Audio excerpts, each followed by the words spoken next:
Solana is a favourite chain for many out there, and after the most recent Memecoin hype, the popularity is only growing.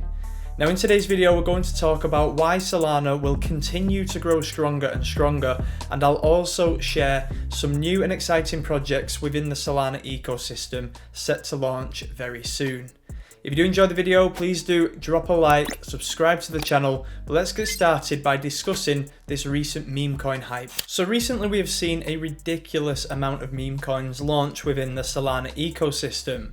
Some have rugged, some have worked out well, some have just naturally died out. That is the nature of meme coins. Now, we started with the trend of animals, sometimes with hats.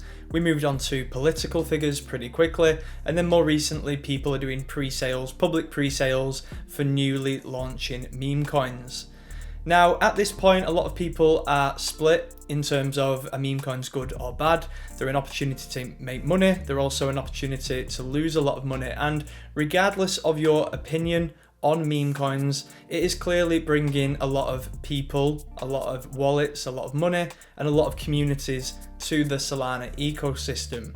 Now just last month we've seen this article from Phantom which announced that they surpassed 3.2 million active users. Now a lot of this was down to airdrops and people creating wallets to airdrop farm, and I can only imagine that 1 month on, the amount of wallets with the recent meme coin hype can only have increased. But the question at this point is, why are meme coins and meme coin creators choosing Solana over other chains such as Ethereum? And the answer is relatively obvious, and that is gas fees. Now for the average retail participant, gas fees on Ethereum are just not an option. We'll find that if we look at this chart from BitInfo Charts, that the average Ethereum gas fee earlier this month did peak at just over $30. At the moment it has slowed down and we're closer to around the $10 mark, but I think a big part of this is because so much attention and money has gone towards the Solana ecosystem. Now, although the average is at $30, a lot of people, including myself, have experienced paying much higher gas fees than this, sometimes as high as $100. And if you are looking to put in maybe $20, $50, $100 as a smaller market participant, you're just not going to pay them fees. And if we compare that to Solana, the average fee is working out to be around half a penny. Now the comparison is not even close, and that is why so many people are choosing Solana. But it isn't just meme coins that are ruling the Solana ecosystem. There are actually a lot of well-established solid projects that are building good stuff. Now for a couple of examples, you have existing older projects such as Chainlink and The Graph. They are part of the Solana ecosystem and they both have multi-billion-dollar valuations. Then when we focus on newer projects, we've seen the likes of Pyth and Jupiter launch, both with market caps of over 1 billion.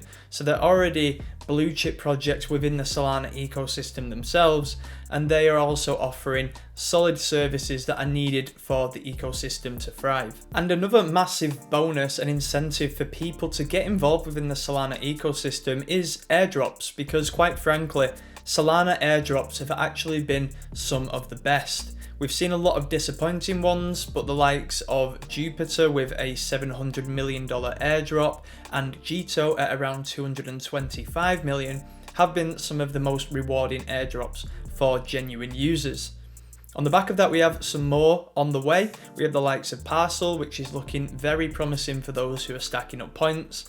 And of course, Wormhole, which is going to be huge because at this point, we are seeing around 670 million tokens being airdropped with a pre-market valuation of around $1.65.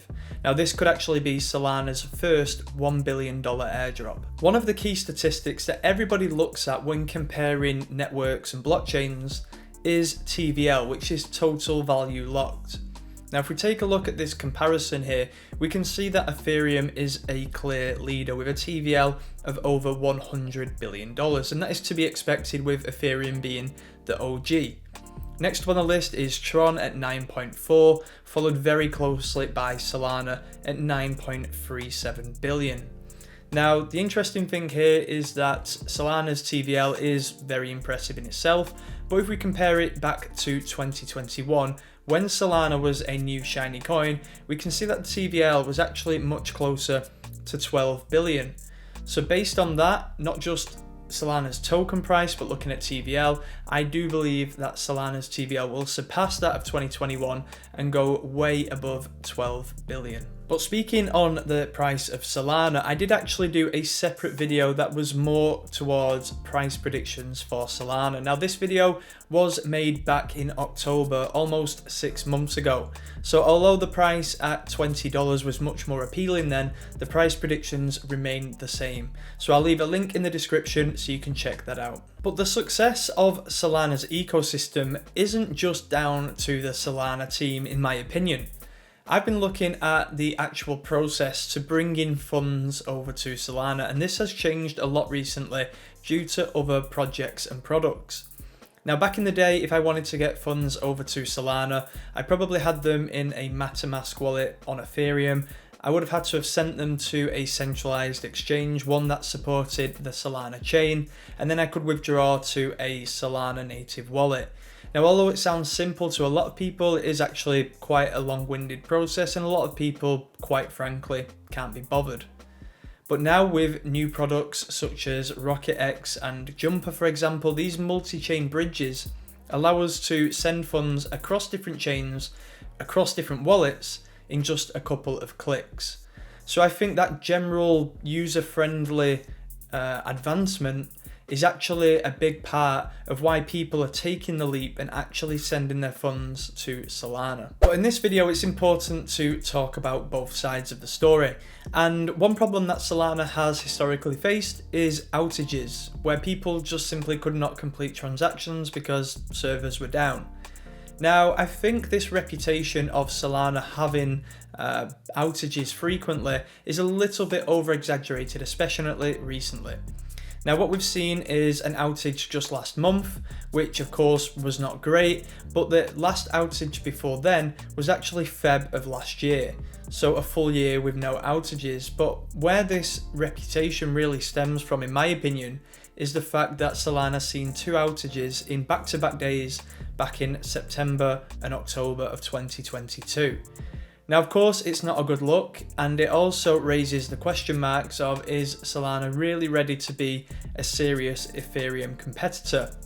But if you ask people if they would rather pay $30, $50, $100 gas fees on a daily basis, or experience a one-off outage every now and then, and pay, obviously, much less fees, I'm pretty sure I'd know what the answer would be. Now, I'm not defending Solana. Of course, this needs to be fixed. Ideally, there are never any outages in an ideal world.